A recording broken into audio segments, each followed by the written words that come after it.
The news from the county came in a tweet Thursday night. It said employees will have to verify they've been vaccinated or undergo regular testing. But when?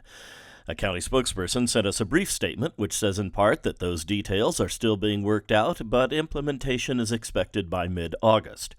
At the same time, word from the Marine Corps that masks will now be required indoors, whether vaccinated or not, at MCAS Miramar, Camp Pendleton, and at Marine Corps Air Station Yuma. There hasn't been enough accepting about this contagiousness of this virus. Vice President of Scripps Research, Dr. Eric Topol, is a nationally recognized expert in molecular biology.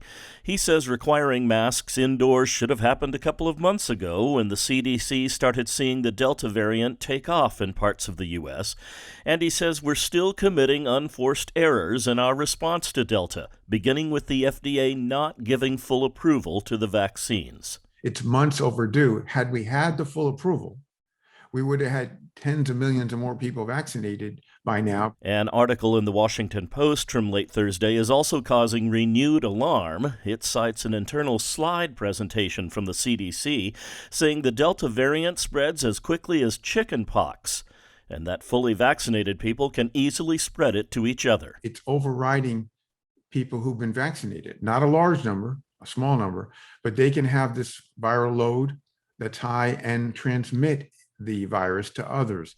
Because of that, Topol says the county's goal of getting to 75% of residents fully vaccinated is not enough. 70% are fully vaccinated now. We have to up our defense, and that means getting as high as possible. Some estimates of 90% now. Topol says the federal government should be distributing rapid tests, as some countries in Europe are doing. But for now, he says all of us, vaccinated or not, need to be masking up anytime we leave our residence, especially if we're indoors. Along with being vaccinated, it's the best way to protect ourselves and others. Topol estimates the Delta variant should begin subsiding in 6 to 8 weeks, or at least that's the hope. John Carroll, KPBS News.